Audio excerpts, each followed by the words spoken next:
What up, Lowheat fam? Back with some more Lowheat already. And today we have some Nike SBs, some Dunks. No, not Dunk Lows. We have, for whatever reason, the less popular Dunk Highs, but I prefer them. I don't know about you. Let me know in the comments. When you're hitting subscribe, you also can comment what you think between lows and highs. We have the Nike SB Dunk High Pro in black and varsity maize. These retailed for $110, and no, they're not my size. I picked these up on a first come first serve swipe from Val Surf. Another W from Val Surf. They posted their stories. I ran over and was able to get a pair. Unfortunately, they did not have my size, so that's why I went with the lady size. And spoilers, I have looked at these already. She has tried one on to make sure she liked them, and she loves them. And here they are. I love Dunk Highs. Wearing some right now. The Kentucky, not SBs. These are not SBs, but go check out that unboxing video. Love these. Underpriced Dunks, in my opinion.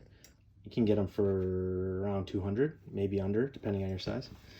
And also love these. These, the differences are, these are all suede shoe. Can kind of feel it's a short hair, for the most part, short hair suede on the swoosh, and the yellow portions maybe a little longer. I can't really tell. It's about the same, a millimeter difference.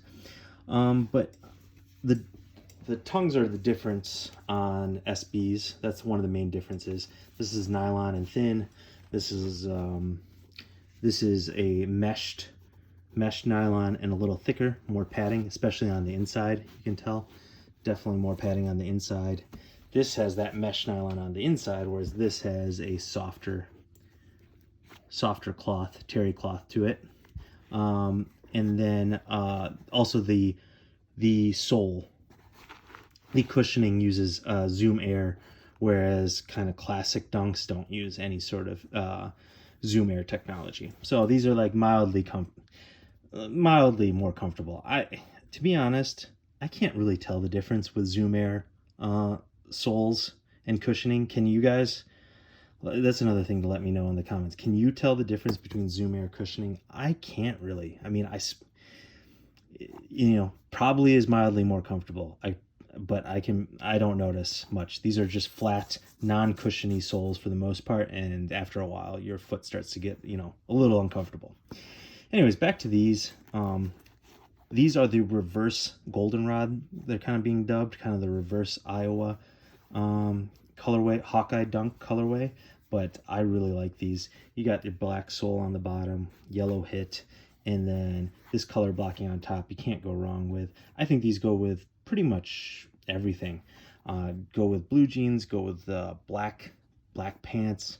You can match this with a lot of different stuff, shorts, different colors. So any sort of muted color will go well with these. I really dig these. And I think the other main thing I wanted to talk about is that these are pretty affordable. These just dropped and will be continuing to drop, as like in this day and age of like stagger releases as stores get product. These will continue to be released at stores, and I think as more supply hits, the prices will go down a little bit. Eventually, once all their stores have liquidated their supplies, then maybe prices might creep up a bit. But if you're looking for an SB Dunk and you don't mind it being a high, or you're looking for a high, this is one of those shoes that's under $200. Even in a lot of instances under 175. I would say they're under 150, but as soon as you added tax and shipping and fees, you're probably still upwards of 150 in most scenarios. But this, I would definitely consider looking at. If you like this, take a look at StockX, take a look at GOAT, take a look at eBay, Craigslist, Facebook Marketplace. All the spots. These are pretty affordable. So I'll be definitely trying to cop a pair for retail like these in my size, but if not, I'm going to definitely keep an eye on the prices in my size, because if they're close enough to retail, if I can get a pair of these for $150, 165, I might pull the trigger. As it is, even though these are 110 in California here, these came out to 120. So, yeah, if I can get a pair somehow for under 150, I might go ahead and pull the trigger on these. You just don't find. I mean, nowadays prices are coming down across the board, but even still, it's still hard to find dunks at a reasonable price under 175 bucks. So when you can find them for under that price, I definitely take a good hard look. Way better than paying, of course. It might sound obvious, but you know, so many shoes go for over 200 bucks. Anytime you can get under that, I think you should take advantage if you like them. Don't just buy to buy. Oh, here, other shoe has other laces. Yellow, bright yellow laces. I kind of dig the black with these. That's my opinion. I kind of dig the black. I would like these as a refresh down the line when these are a little more beat, a little more dirty. You pop in these bright yellow laces and you kind of give them a whole new life. So that's me personally what I would do if I own a pair of these. Keep the black laces in to begin with, and then pop these in, you know, a couple years down the line.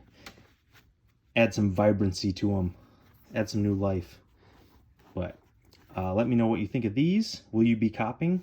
Will you cop for resale prices? Like I said, are you going to consider these at a little above retail? Or no all around? No, not even trying for them, and definitely wouldn't consider these for resale prices.